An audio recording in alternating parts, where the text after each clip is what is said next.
How's it going, everybody? And welcome back to another edition of the Stupid Questions podcast. Today on the pod, we're going to be talking with Emma Pallant-Browne. This is a round two interview. The first one was back in September of 2023, actually recorded it in August. So it's been like a year and a half, and that was episode number 8. Really cool to have her back on. We get to dive in deep on just the life she's been experiencing, obviously doing a lot with T100 and the Ironman Pro Series and trying to figure out the future. And she's had a pretty significant, I would say, mindset shift relating to sport, but also in the way that she approaches community and the stuff that she's doing with the Peak team, Peak development team, and getting involved in the community and giving people an opportunity to run and have shoes to run and run races and find scholarships that they otherwise may not have had. So really cool story. Really just thank Emma so much for coming on. And without further ado, I want to introduce you to Emma Pallant-Browne for round 2. At home in Joburg. Nice. Yeah, kind of a good place to winter train, I guess, in the summer. Yeah, for sure. So the last time we talked, I don't know if you remember, I was episode number 8, and a year and a half ago almost. Were you still in Johannesburg then? Sure. August Yeah, 23. I probably was. I've pretty much lived here kind of on and off. Like I've literally just got my actual temporary residency, but I was kind of Okay. living here anyway for about the last 5 years. Yeah. So yeah, must have been. Yeah. Well, congratulations. I don't know what all entails, like getting immigration stuff all sorted and being able to stay somewhere, but has that been a fun journey? It's never easy. Yeah. Yeah. It's definitely been an eye-opening experience. Sitting in a lot of queues and going to a lot of different places. But you just got to learn to persevere, and you get there in the end. Yeah. How much, like you said, it's temporary. So how long does it last? Yeah, so it actually took 3 years to come through. So I applied, I think, 3 years ago. Okay. And Wow. it's valid. So you've got to do 5 years on a temporary before you can apply for a permanent. So I've done kind of 3 years temporary here already. Yeah. And that'll be valid for another 2 years. And then I can apply for my permanent. So yeah, got to do it all again in like Yeah. a year Not too and long. 11 months time. Yeah. Sheesh. And then you're going for the permanent residency. So you're going to be switching, or I guess dual citizenship. Is that how that works? Yeah, so then you have to have 5 years permanent to then get citizenship. So yeah, I don't have to make any decisions for a long, long time yet. Yeah. Yeah. Wow. Yeah. That's crazy. Well, that's been fun. So, I guess I should just say, first of all, thank you so much for coming on a second time. It's an honor. It's been a fun journey get to do this thing, and now that I'm having some opportunity to go back for round 2 interviews, it's been super enriching for me. So, thanks so much for taking the time to set aside and make it happen again. Yeah, no probs. Thanks for having me. Yeah. So, how are you? How are you doing? I mean, obviously, you've been busy with immigration stuff. It's winter time, but what's been going on in your life? Yeah, it's been pretty much, this is like my favorite time. Just staying in one place. Like I said, here in Johannesburg, we're super lucky. It's summer. We're Hmm. at high altitude. I've got everything I need, people to swim with, amazing places to ride. And yeah, I just love, this is my favorite thing of just, you haven't really got races the first big triathlon race is like April. Hmm. So I like to keep entertained. Like I've got lots of gravel races booked in, and Oh, I'm cool. doing a lot of these half marathons in South Africa. I'm going to fly to England in February, a good chance to see the Hocker team, see my family, do a 10K race around there. So yeah, that's kind of my favorite, the run races. And I use them just as training. Like I do a hard week and then finish on a Sunday. Going to the race with tired legs, and it's a good way. I think because like it's not super fast around here. Like all the races are hilly. You're at altitude. It's hot. Hmm. It's kind of more of like a strength run. And you have the aid station, so it's like it helps you recover quicker the next day. Yeah. And yeah, I just see it as a good training, like with loads of people around. And yeah, I don't know if you've ever done a running race in South Africa, but it's always like a festival, like a party. There's so many people on the streets, and yeah, No. they make it a big thing. They're all big races. Yeah, well, I haven't. I mean, I've never even been to South Africa. The only part of the continent I've been to is like way North Africa and Morocco. So hopefully someday I would love to come over there and give that a shot. But It sounds Yeah, like almost like a music festival for in terms of like how many people come out for the races, you're saying? yeah, I think as well, just like entries, like they're always sold out. I think, yeah, Wow. it's hard to, get you got to enter early, and then there's always the groups going, kind of all the messages on the groups going around, like, is anyone pulling out and not using their number, and can I do a Oh, substitute? wow. Because, yeah, they're always like, I don't know, they're just well supported, and even in COVID time, like they never had that dip. I just think Hmm. it's part of the culture here, just people and all kinds, like, yeah, not necessarily people going to run fast, but just it's a very social thing as well. Enjoy it. Yeah. Yeah. So if you swimming, biking, running, obviously you do them all. Running seems to be like the one that I would assume is still the easiest for you to kind of get up and get out the door and be motivated to go do. Yeah, 100%. I think my hard run days, my long run days, yeah, they're the ones I kind of eye up in the program, and Yeah. yeah, they're like my treat days. Yeah, I don't know. I still want to run a fast marathon one day. Yeah, I think that would entail like a really good kind of running program, and yeah, that's still one of the goals that I've got coming up. Yeah. Like just a soul marathon, not anything like in an Ironman, just like straight up a Yeah, run. just yeah, Okay. like a standalone, just see how fast you can run type thing. Yeah.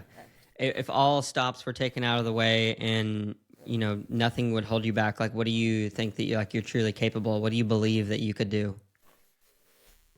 Sure.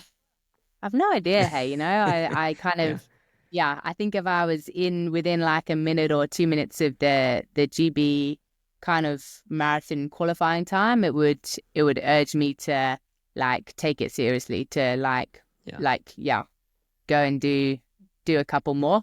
I think that would be like a good start off. Yeah. So when do you have like a race that's specifically a marathon like on the schedule? No, so this Okay. year I was kind of that was like one of the things I was like, I think it's gonna be like an end of year thing. So I'm gonna do my triathlon season, and then I'm gonna save it for like find a really late kind of November, maybe even December Mm-hmm. marathon, and have a real good kind of off the back of triathlon fitness, do a month run specific training into that. Yeah. And then the schedule came out for this year, and I was like, no, the grand Yeah, it's final like of super. P100 is like December. So yeah, this year is going to be impossible. It's literally, I think, yeah, if I was going to do a marathon, I'd have to do it in February. And Mm, like, to be honest, I don't think that would give me a big enough build into April, like swim wise and bike wise. So yeah. yeah, triathlon this year, and I think I have to save it for a goal for next year. Yeah. Do you, because so forgive me, I may ask some questions that are truly stupid here because I lack just some of the knowledge. But when it surrounding T100, like I know you did it last year, you're going back this year. Have you personally felt any like tension inside of like whether to do T100 again or to kind of pursue some of the things that it sounds like to me like your heart's kind of tugging at the run portion of like just going and running. Like, what's that struggle been like for you? Yeah, definitely. I think kind of the older I get, the more because I came from running to triathlon, and I always said like feel like I've got more to do in running. In that space. Like because I left with a very unhealthy body and like Mm-hmm. in not a great place. And having run then a 10K PB last year, with a off triathlon training and with the triathlete body, I kind of thought, do you know what? Like that gave me the bug to really start looking again. And it's something that's never left. I just kind of, put it off because I was young and feel like I have forever. Whereas now I kind of see, oh, I'm not one of the younger athletes anymore. Like, Sure. I don't want it to be too late. And I think anything under 40, then it isn't too late. So I'm still like, I still have a leeway. I just think, yeah, I think more this year was the struggle between do I stick with T100, knowing that it's probably a weaker for me because the swim's longer. Mm-hmm. It is very front pack kind of heavy if you look at last year's racing, and Yeah. my swim isn't there.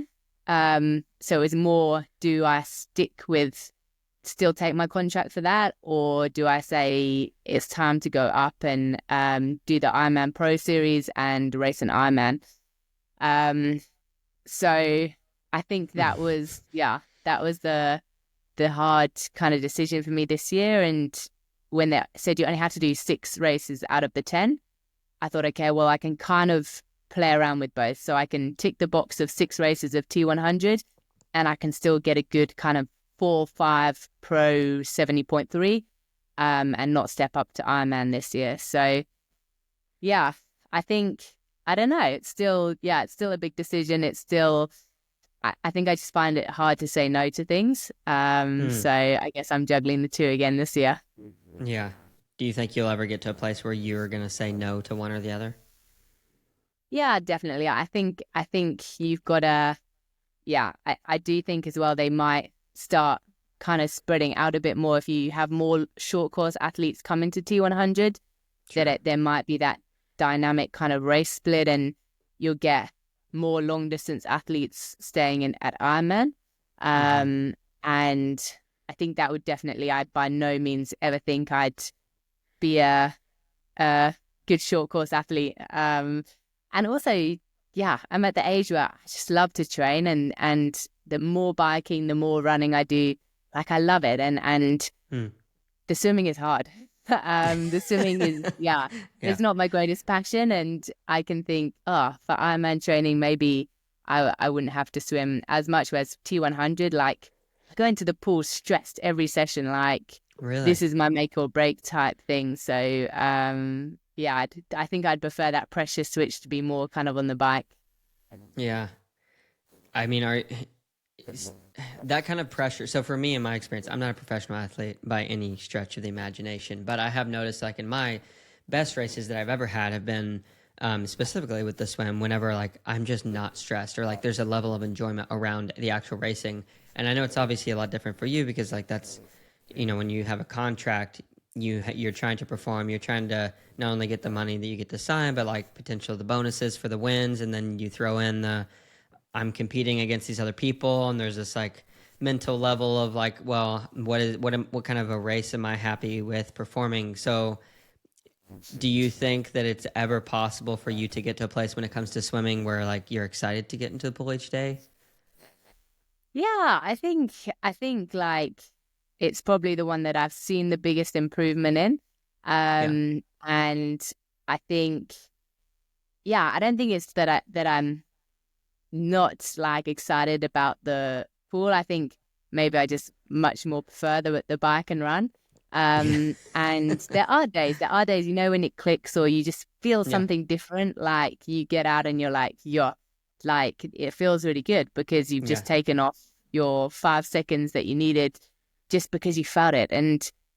But then it can be super frustrating when you don't get that in the next one. Or yeah, I went into a lot of like last year was hard for me and I was going into a lot of things super tired. And I think that's where I really saw the drop on my swim is Hmm. if it's your weakest, I think, yeah, that It's really struggle weak. Sure. becomes a bit more. And if I was low on energy and yeah, it would just I had some really long, hard days in the pool. And I think, yeah, I think it's not always been like that. And yeah, I'm probably also in a big block at the moment and pretty tired. So Yeah, yeah, maybe it's more, I don't know. I just feel like it's that one thing that I really rely on other people. Like I swim so much better with my training partners. And hmm, yeah, I'm excited to see them in the morning. yeah, yeah, yeah. No, for sure. Yeah, it's an interesting dichotomy. I'm also wondering like in terms of the T100 and the Pro Series with Ironman that you've been around before that and then post that. How has that like impacted you directly? Like, do you feel like that's added like more of a net gain or a net loss to your overall well-being, not just like financially speaking? Because I know financially speaking, like it's probably really great, but in terms of just like what's going on up here, in terms of how you have to perform and what's required of you, like how do you feel about that? These changes? Yeah, I think it's one of those things of I think you push your like for me suddenly getting like well paid and being on that contract last year and knowing actually like your results that year depend on if you're going to get a contract for next year and Mm-hmm. that kind of yeah, I like that you have to earn things and you have to perform. I think that's like obviously fair, and that's a good for people coming up as well. Um, but I think that also the flip side of, I felt like I had a lot of responsibility to make it work, to help the organizers kind of make it a success, and to be at as many races as I could, and to give 100%. And yeah, I just, with all the travel, I pushed through things that I shouldn't have. Like sometimes if you've got a 70.3 coming up and you've got a niggle, like, actually it's smarter, stay at home, get it sorted, Yeah, go to the next one. And you kind of normally got that one big kind of world championships that is the thing that everything's working up towards. And I don't think I gave myself any grace last year of that. I literally went into every race thinking 100% this is performance. Like, I'm doing the Pro Series half Ironman ones, and I'm gonna do T100 to the best of my ability. And yeah, train through and race through and travel through stuff that I shouldn't have done. And it's easy to look back and say that, but sure. I think that was the kind of flip side of, yeah, you've also got to be professional, look at the long term, and it's better to turn up to 6 races Mm. being in good health and being the best that you can be, rather than force the pressure on being at all 10, and yeah, burning out. Yeah. So what are you like? Do you have any steps that you've taken or notes or maybe notes to yourself you've written down so that you make sure that this year, like, I'm not going to do that? Yeah, I think the big one was listening to my body, and Yeah. also cutting down the travel. Like, yeah, I really enjoyed the American races last year, actually, as like just as events. And yeah, San Francisco was my best T100 result. But looking at the travel, it just made more sense this year to stick to the European and Middle East races and not travel to America. And yeah, I find it hard to say no to, yeah, to miss out on San Fran. But Mm. I think that's a big thing. Like for me, especially from South Africa, I'm happiest when I train here, but it is a big travel when you go anywhere. So making that travel count, and going to Europe is so much easier from here. It's like an 11-hour flight plus a couple of hour connection. So Yeah. yeah, it's a lot Exhausting. shorter. Yeah. That a lot shorter. It's still exhausting, it sounds Yeah. like. Shorter than America. Yeah. Yeah, for sure. So, how's the family doing? I know you got some dogs. I know you got Jared. Like, how are you guys all doing? Yeah, good. Yeah, these two are lying down here. Jared isn't. He's, yeah, off watching the cricket. But Oh, nice. yeah, we're good. Hey, we're just, yeah, they're always happy when we're around. Like the minute I get my bag out, I had to go to Australia earlier this month. And yeah, still the same thing. Even though you're not packing the bike, my dog's like shivering and shaking, and he knows that Oh, you're they just know you're about to go leaving. away. So Yeah. yeah, it's good to be spending some time with them. Yeah, for sure. How do you deal with that when you guys are traveling? Like, does someone come and help take care of the dogs? Yeah, we're super spoilt. So Jared's parents kind of think of them also as their dogs. We Oh, call that's them awesome. co-parents. So Yeah. yeah, they come and they actually travel. So it's a 6-hour drive from where they live in Durban. Oh, wow. And they actually drive up, collect the dogs, and then take them Oh, they home. really like your dogs then. They love them, yeah. But they get a beach That's awesome. holiday. They love it, Yeah, yeah. sure. Yeah. The dogs also have a good time. Yeah. Oh, I forgot. So you're pretty close. I guess Johannesburg is near the beach, but are like you like on the beach? Oh, sorry, the dogs get a beach holiday. So Oh, yeah, got it, got it, got it, got it. Durban is on the beach, and we're kind of more, yeah, mountains and bush, and Oh, yeah, yeah, you we're said that. inland. Yeah, so there you go. I put my foot in my mouth at Johannesburg saying it was on the beach and definitely is not. Yeah. How many feet of elevation is it again? That you're way It's up? really similar to Boulder. I think it's like 1,700 meters or something. Okay, wow, yeah, it is far up there. So, you and Jared, like last time I talked, I think right around after that is the episode aired, either his episode or your episode. You guys were kind of launching, I guess, the next step into like this peak team stuff. Are you guys still working on that? Yeah, yeah. So our development team has been super cool. Yeah, sure. I think we did about 15 kit drops this Christmas. Wow. So yeah, cyclists and runners. We have 10 athletes that we're sponsoring this year, as part of our development program. Already one of the juniors, Jerry, he came to the last two run races with me. And he won both, won the half marathon, then won the 10K the next week, Oh, which wow. is, yeah, it's like for us, it's good fun and it's nice to have a bit of prize money or whatever. But for him to go up on the podium, get his envelope and then open it with money and is just, yeah, it's like, I don't think he could believe it. He feels like a proper, yeah, A I don't know. professional or It's nice. something. He's worked hard and he's now reaping the benefits. And yeah, we've got another 3 races coming up. So Yeah. yeah, excited for him. Yeah, that's awesome. How old is he? So he is 17. Okay, so yeah, and then he's been like developing with you guys for the past year and a half, 2 years, or have you known him a bit longer? Yeah, for the last 2 years. So Last 2 years, nice. yeah, and he's helping us with, I think the goal is now, obviously, he's the first batch in the beginning group, kind of him, Alfred, a couple of the others. Mm-hmm. And we're very much leading that and helping them with, like, they have a watch and we help them with the kind of their run programs and things. Yeah. The idea is to train them up into the coaches. They're already inspiring, like, yeah, when the other guys see him walk in and they want to see his medal and his prizes, and it's hard That's for good him, fun. like they expect it now, like nothing, yeah, Yeah. nothing less. So yeah, we want him to be, then train him up to coach the next ones through. And because it's Oh, also a that'd be big shock. sweet. It's going to be from going to juniors to then racing the seniors. There's like, it's a big jump, and you can be earning money as a junior to then start winning races as a senior. It's, yeah, just another level. Like the times are probably another 10 minutes quicker in the half marathon. So Sheesh. it's, to help that process, it would be nice if we can then employ them to be coaches, and Mm-hmm. as they kind of find their feet in the senior world.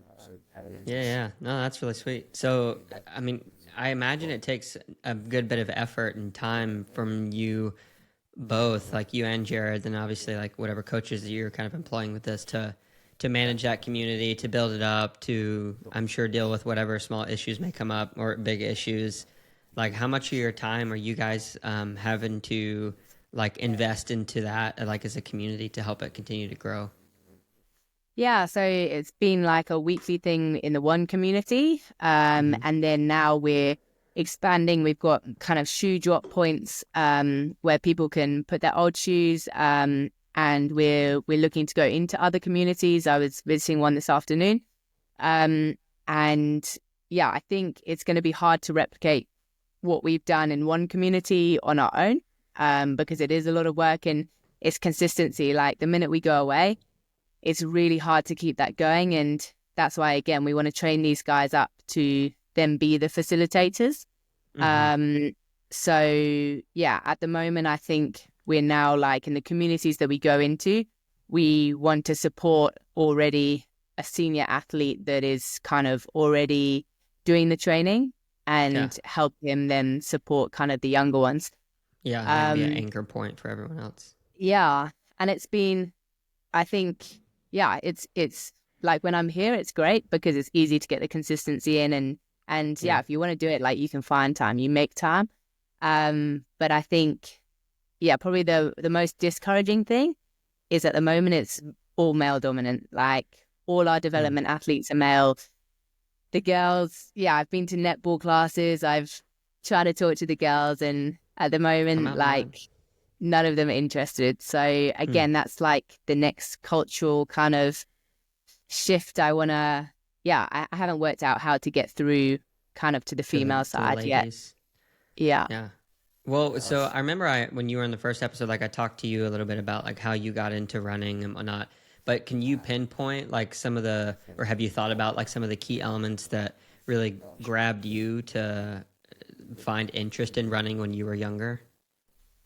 Yeah, I think I just love sport. I love moving. I loved, like, I just had all this energy that Yeah. yeah, I wanted to do something with. And for me, the running, my run coach was the one that said to me, like, you could be really good if you focus just in on this. And Mm, I just then went down the path, and I think I loved it. And that's the other thing, like, I don't want it to be something that the guys do just as a job, or because, like, I want there to be a passion. And if I look back at when I was growing up, like, my best friends were in the club. Like, it becomes your social, because we were doing kind of 4 or 5 sessions a week all together.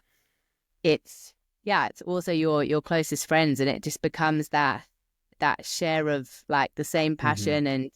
And it's fun, and you love it, and you do it, and that's the longevity of it. And Yeah. I think a lot also has to do with role models. Like, all these Mm. guys, they just see guys running out. No one sees, like, the fast lady runners.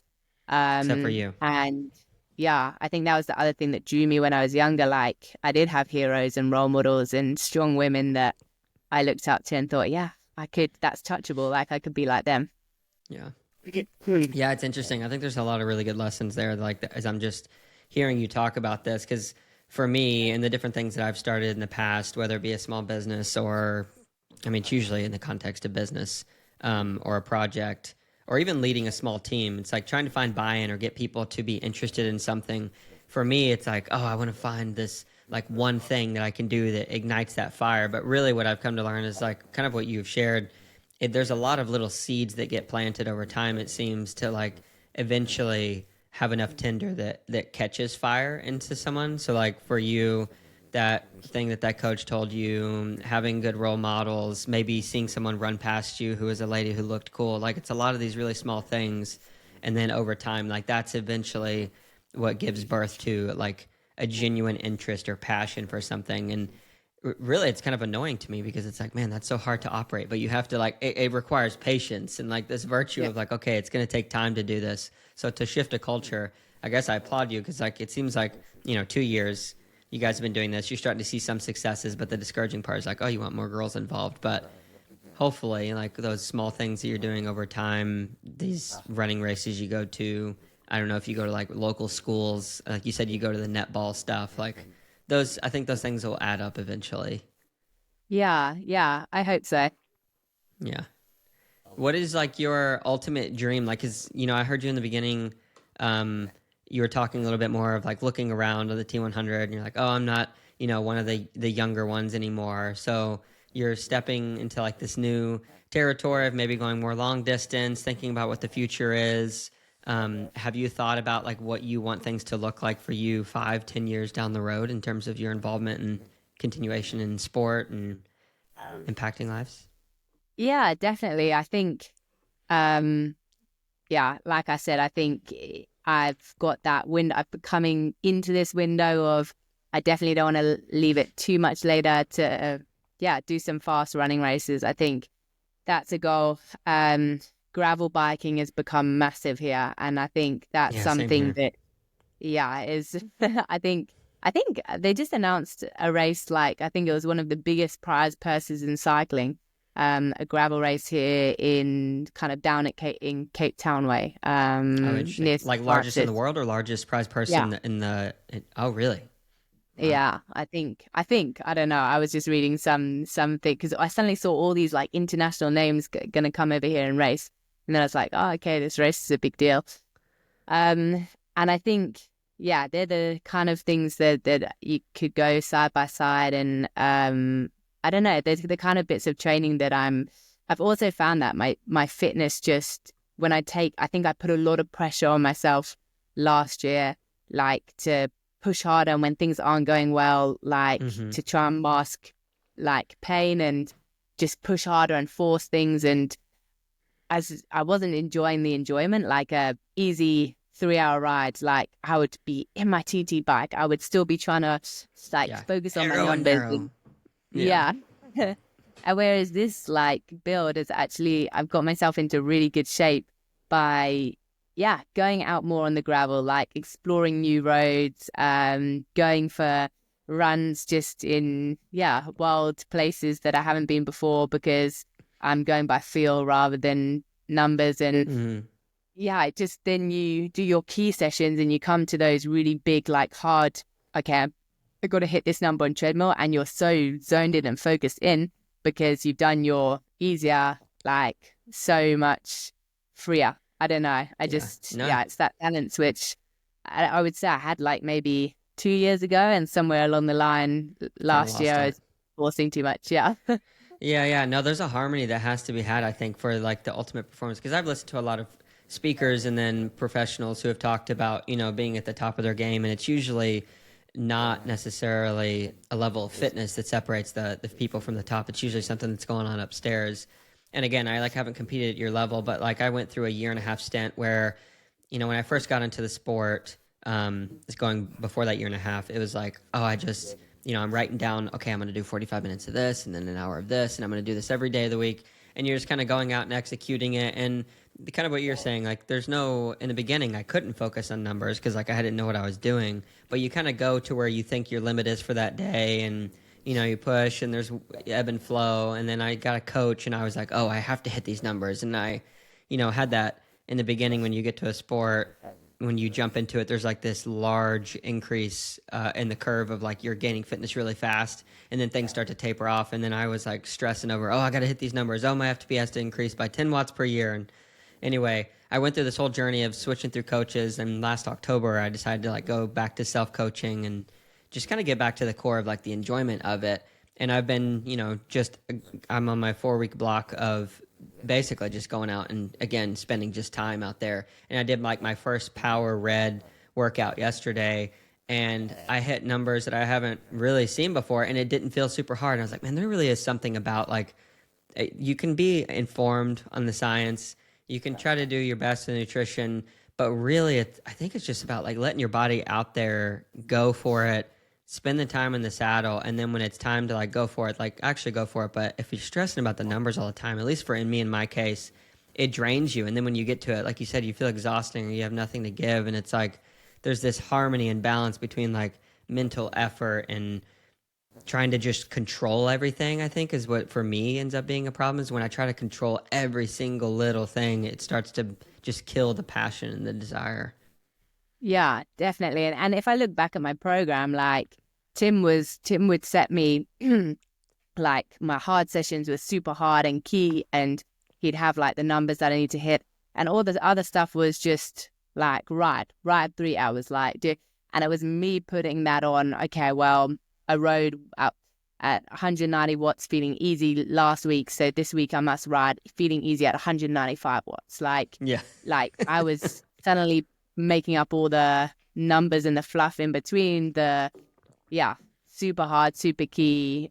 And yeah, you don't need to, like you say, it's that Yeah. balance, and go hard when you need to go hard, and in between, like you've also got to enjoy life, and that a happy athlete is a fast athlete. I still Mm. believe that.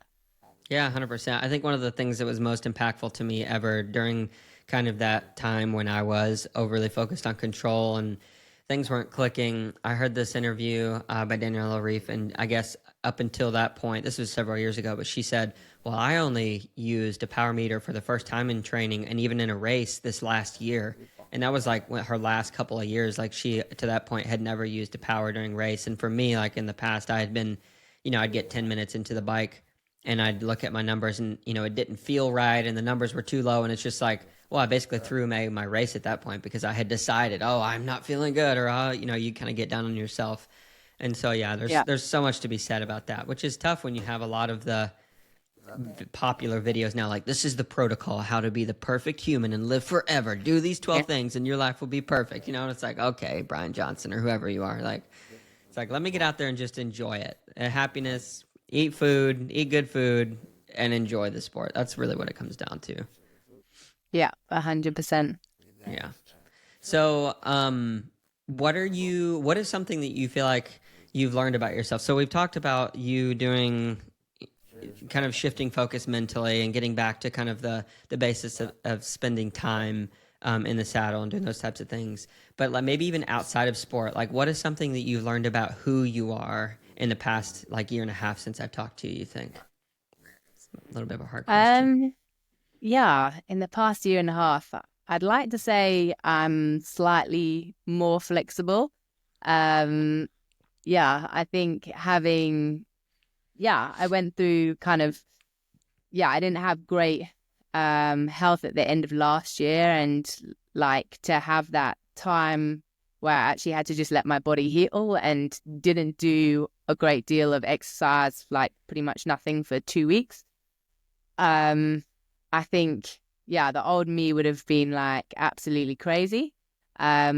Whereas, yeah, I think I learned to reset. I learned to, yeah, put my mind into things that, yeah, just work on new programs and walk my dogs loads and actually Hmm. enjoy and appreciate where we are and kind of progress other areas of my life, like spend a lot of time with Jared. We went away to the bush, obviously going Yeah, back cool. into the community and, yeah, doing the stuff there, making sure that they, yeah, we were going to be fine for the Christmas shops and stuff. And I think just that it is so important to have the life also to be the person and have the life outside of the sport. And yeah, I do feel like I'm more balanced and more flexible and each year kind of just, yeah, appreciating a little bit more kind of what I have around me. And it also that becomes a bigger motivation when you're pushing hard in a race because, yeah, you're doing it for those people that support you. And the more you have connected with them and know about them and actually spend time with them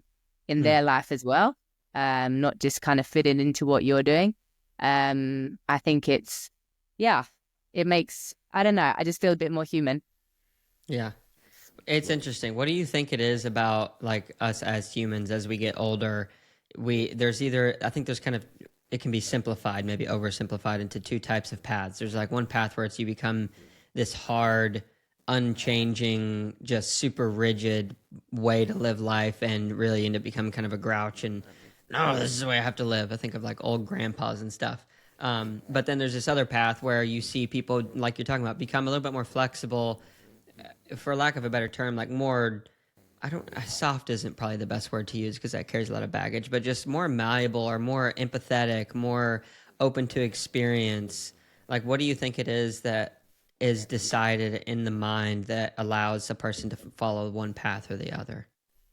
Yeah, I would say it's the human contact. I think like we were made to be social beings. Like we were put on this planet like to have relationships with each other, and that's kind of one of the most important kind of human elements. And like even in the animal kingdom, like you see that. And I think the more people shut off from that and maybe become isolated and into themselves, like the more maybe they get that kind of rigid. And I think the more people have that interaction and, yeah, and maybe grow with that, I think it just stimulates something better and something. I do think it's a better way to live. I feel like it's more of a healthy way. I don't think Mm, we were built to be people alone. And um, yeah, I think with time and with age, hopefully hopefully it improves. And mm. yeah, I would say it's the influence and the contact with other people that kind of help that swing. Yeah, that's interesting. I haven't really considered that, but as you were saying that, I was thinking of like back in the what late 1700s, early 1800s, early 1900s, like the frontiersmen of the U.S. How we think of like the cowboy or whatever, but you take your family out on a covered wagon, you go set up a little farm or whatever, and there's not a whole lot of human interaction. And I think there's a reputation for that time period of people being a bit more gruff and hard and survival focused for obvious reasons. But then you have times like today where like, yeah, I think you do have an opportunity when you have more interaction with people, but not just surface level interaction, like because there's people that live in cities, and I've seen people who live in the heart of a city be the most disconnected from humanity, right? But then like you can also be in that city or in close proximity with other people, and it takes like that level of getting to know the person who's sitting across from you to I think have the what you're talking about, where you start to be open to other people's experiences. Because I remember being so young, um, and I don't think it ever happened just in like one flash, but I remember a period in my life where everything was super black and white. Parents were always correct, the adults were always correct, and then I got to this point now where I'm 30, going on 33 years old, and I realized like, wow, this is a very extremely complex world. I can't think of really anything that is like really black and white. I do believe there are like some truths that are hold to be, true no matter what. But in terms of people's experience, sometimes I think I have things so figured out and like, oh, this is the way it is. And then I'll talk to someone else who had a different experience that like really calls that into question. And I'm like, oh, well, here I am back at square one. I really don't know what's going on. So I think Yeah. it's a good thing though, because yeah, I mean, just from politics to how we operate our families to everyday work in the workplace for people who like have to interact with lots of different personalities, it's important to be open to those personalities. Yeah. Yeah, What and do you I think? I would say it's something that like my eyes were probably open to coming here because when I first was going in the community to begin with, and just seeing where they lived and seeing like there was a family we were helping out, and seeing where they slept, and seeing Mm. like you couldn't even call it where they cooked, like it was literally a cardboard shack. And like I'd go home and I'd cry, and Wow. like I don't know, it just like it felt so wrong. And then actually the more time I spent there, and like the more you walk down those like dusty little roads between the shacks, and like there's kids out playing everywhere. The kids are so happy, they like knock on each other's like shacks, and Mm-hmm. just some of actually the most humble, like the happiest people in the world. Like they didn't need much. Like their lives were almost a little bit more simple, but they, they were happy people, like a lot happier than some of the people that maybe live in our estate. And that kind of, showed me that actually, it's what you do with life, and it is the interaction. Like these Mm. communities are communities. They like eat together, they cook together, they look out for their neighbors. Like everyone knows everyone. And it's kind of, I think there's a lot of it's a lot of healthy kind of traits in that. Yeah, yeah, no, 100%. So I remember when I was 9 years old, for the first time, I had an opportunity to go with like a church group and my dad to India. And we went to, I can't remember, I think it was Bangalore, India. And I got super sick. So the first few days I was there, I was just like horribly sick, got some food poisoning on the plane, which is a whole other story in itself. But I eventually kind of got better. And I remember walking outside of where we were staying, which was like this little compound. It's just how they built their houses in little town areas. There's like these compound walls, and then you go outside the gates and like go interact with the locals. Um, to whether you wanted to buy something for a baker or whatever. But when I walked outside of this compound, there was this old man, and he's like hunched over. He has like this welded makeshift hammer, and he's literally sitting on a pile of rocks, and he's hitting the big rocks and turning them into gravel. And we were there for 10 days, and every day I go out there, and that guy's there sun up to sundown. He's cracking on these rocks. And like that really impacted me because I was like, first I was like, wow, that's such a terrible job. I can't imagine. But then, I started to have little interactions with him. I couldn't speak the language, but, smiling with him and seeing some of the interactions he had with people that were coming and going. And I was like, there must be something to that, to where you can live a simple life. It's not necessarily ideal, and I'm not saying that everybody should do this, but there's something about when you have a very small task or purpose that you're able to do, you can really have a lot of time to think, like upstairs. And I compare that and contrast with what I'm doing now today in my own life. It's like, all right, I wake up. Sometimes I have my, morning devotions for religious purposes, but then it's like soon as after that, it's like I'm on my email. I'm going to a podcast. I'm publishing this. I'm publishing that on Instagram. I'm calling this person. I'm going to train. And it's like I'm going, going, going, going. And there's not a whole lot of time to just sit still in the quietness to like kind Yeah. of contemplate like what's going on. And like what you're talking about, like the little kids, watching them run around, the level of happiness that you can have when you have materially, next to nothing, it really shows like, yeah, it's the human connection. It's that time that you can sit in the still quiet area to kind of, I mean, to use buzzwords, be mindful of what's going on, up here and then in your surroundings. So it's a pretty impactful thing for sure. And I think it's also viewing, like how you view it. Like when we were taken around there and shown to these families, like the guy would be like, oh, and they need this and they haven't got this and they're really struggling with this.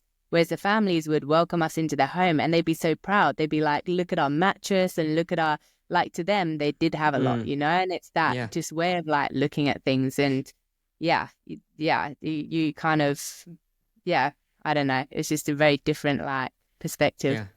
Yeah, no, it's a healthy one.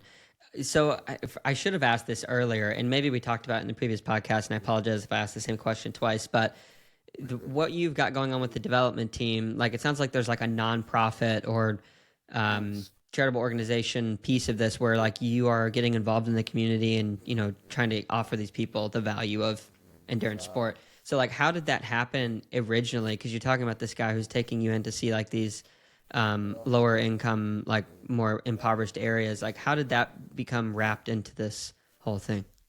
Yeah, so I had this idea of kind of starting a running club, and there was a guy in our estate that had actually built a community center in one of these townships. So he was like, "Well, I can introduce you to some of like the kind of leaders, I guess. Mostly they're like religious leaders that kind of run the community centers and will kind of be answerable to in the township. So yeah, always good to kind of go through someone who's already living there. Mm-hmm. And yeah, that was our first kind of connection. Just went and got to know some of the leaders, and yeah, they were like, pretty much go wild if you want to do a run club here. We kind of put up posters, banners, we organized a That's cool. race, Nice. and yeah, kind of grew from there. Yeah. Oh, that's really sweet.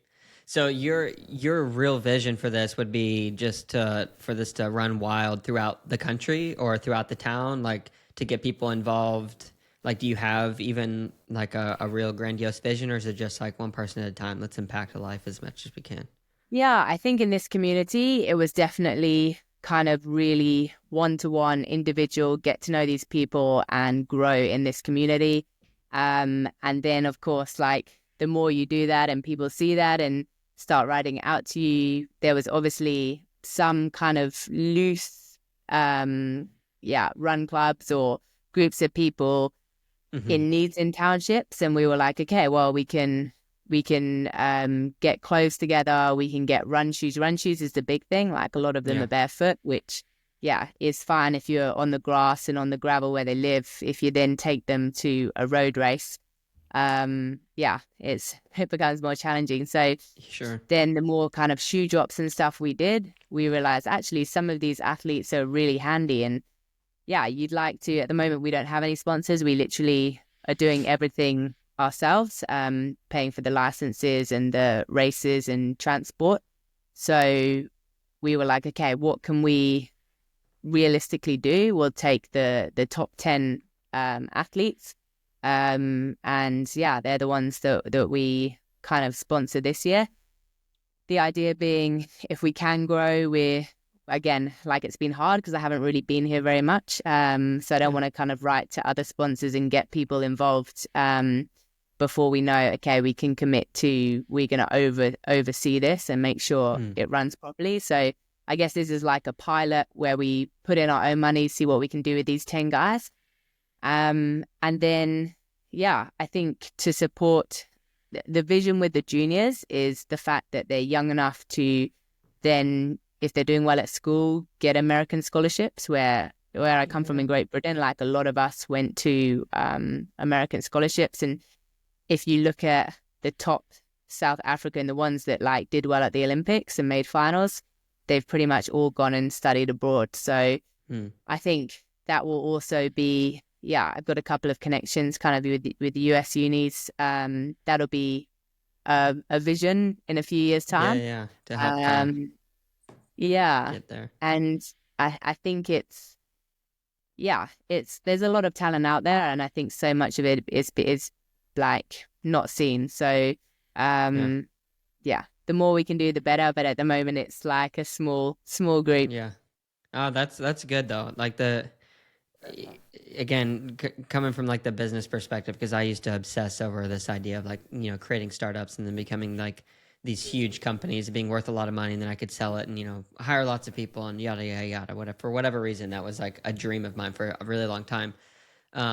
But one thing that I learned in that space was after a while, it was for every big company that you've ever thought about or I've ever thought about, like Airbnb or YouTube or whatever.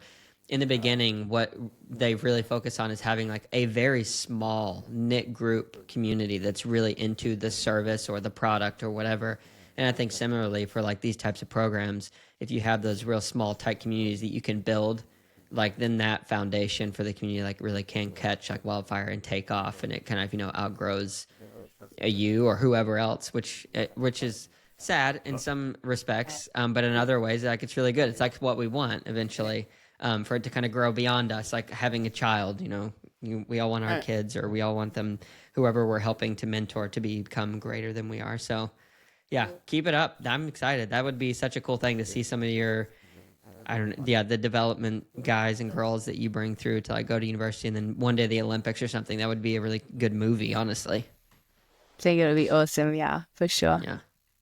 So, a couple more questions. Earlier, you were talking about, when we were talking about the human element and community and the importance of being open-minded and that coming to fruition by kind of being open to other people's experiences around you. You said that you believe we were put here, or like why that's why we exist on this earth. So that has to me like a little religious or like spiritual undertones. You may not have meant it that way. So my question to you is, as you have gone through this experience on a personal level and interacting with these people, has this changed the way that you have thought about the world in a spiritual or religious context at all? Yeah, I think a lot of these, yeah, a lot of people, like, Sundays have been a bit of a problem with races. Like, I have to get Jerry back super fast after presentations to make sure he can make church. Yeah. And I love that. Like, I've seen some of their church, and again, it's like a party. It's like a celebration, and everyone's Mm. happy. And like, I don't know, kids of 17-year-old boys to like want to go to church, and It's rare. there's something really like big there. And I think yeah, I do enjoy, like, my mum took us to church growing up back in the UK, and if I compare that to the church services we go to here, um yeah, they're just like one big celebration. And I do, yeah, I enjoy that here. I find like a lot of energy of, like, we were down in Durban for Christmas and went to a visiting church, and I don't know, you're just so welcomed, and you're so, yeah, it's very like community family. And I think that's where a lot of these center around kind of their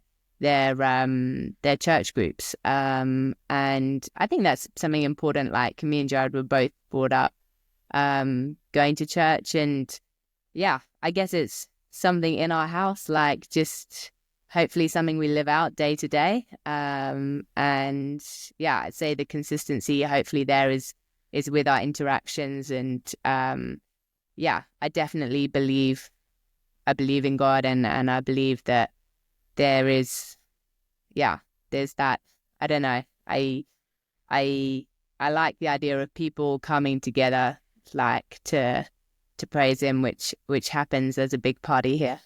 Mm-hmm. Yeah, no, it is. It's a beautiful thing. I think that what you were saying like really rings true, at least in my experience. And even people who I have found and had conversations with who aren't inherently religious or didn't even grow up, I think that there really is a piece of us that is designed to worship something. And we see that lived out in, like, even in a non-religious context. Whenever we're in a group of people, people want to follow someone or something or believe in something so that they can in exchange have some form of a purpose that they can fight for, or whatever that looks like. And there's a lot of shades and colors and shapes and sizes of that. But I think at the core, like, there is something beautiful about coming together and being able to, like you're saying, like, praise or worship like a God who I believe like really truly does love us. But my favorite part of that, like you said, the celebration, whenever you have like a big group of people come together and can sing, even not necessarily in a religious context, but like to sing something, like there's just something that's so magical. I don't know if you've ever experienced anything like that at a concert or heard live music, but it's just like, I don't know, going like really metaphysical, they talk about like, oh, we're all made of atoms and we're all vibrating at like these, different frequencies and whatnot. And like music in itself is just frequency of sound and the movement of atoms and stuff. But when you like do that in a singular place, like it's really a beautiful thing. Yeah, maybe that is something that I love to hear about. Like the churches here have like the guys are in a cage in the drums because the drums are so loud and they got all the Yeah.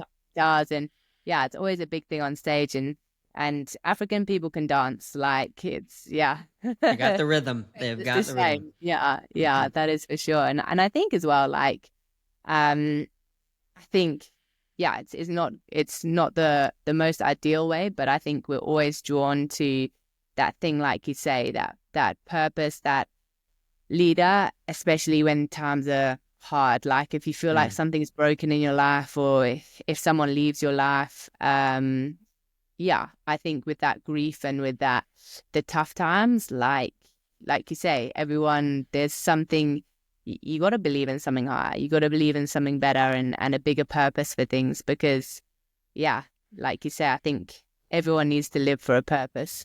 Yeah.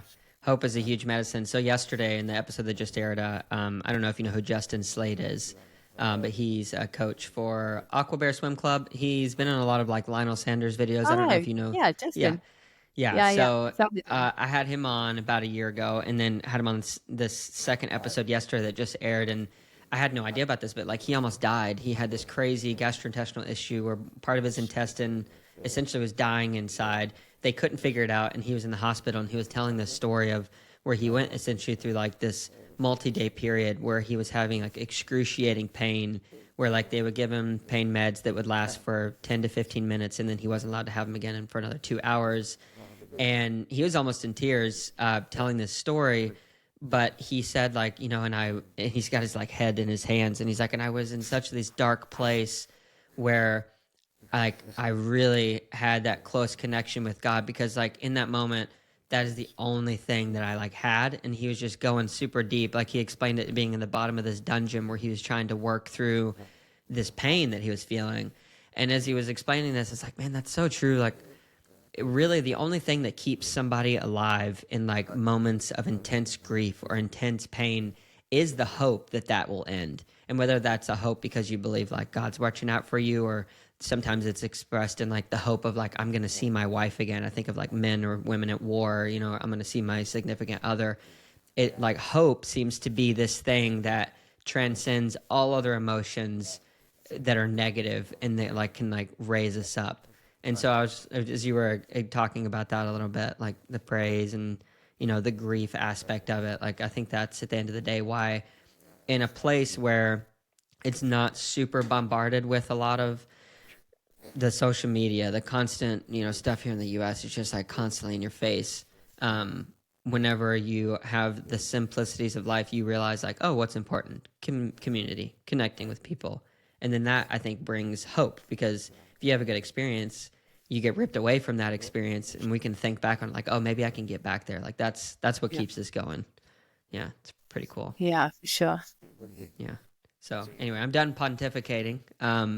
But I really appreciate you like being open and talking about that stuff and getting to hear just what's been going on. I feel like there's a lot of more questions I could definitely ask, but I look forward to seeing how it continues to go with this program. If people want to kind of follow along with your story and like what you guys are doing, and maybe even help, maybe some people have some extra shoes that they wanted to send to South Africa, like what is the best way to help you? Yeah, we have an Instagram page, Peak Development, and yeah, I haven't been super good at updating it, but I will put more on there. Okay, cool. And one last question for you, a piece of advice. So that I'm asking for your advice for anyone who is wanting to impact their community, maybe in a similar way, um, to maybe it's a run club or something like that. Like, what kind of advice would you give to somebody who has similar ambitions to like get injected into the community and make a difference? Yeah, I think first of all, pick something that you are super passionate about. Like you got to love it because you've got to want to go there. You've got to want to do it, and you've got to. There will be red tape. There will be like some barriers, some hurdles, and you've got to be so passionate about it that you're gonna, see it not as kind of a problem. Mm. So do something that you're passionate about, and then find where that greatest need is, and connect with a person there. And like I said, like, connect with people. That's the main thing. I think be personal, start off one-to-one, start off small, and go deep, because if you So can deep. put good roots in, I think it's something you organically grow. Don't try and come like a tornado, and Mm. just put those kind of deep roots in first, and grow with good time. Prepare the soil, plant the seeds, and grow the roots deep. I love it.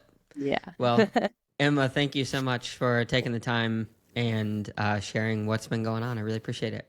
Cool. Thanks so much for having me. Cheers.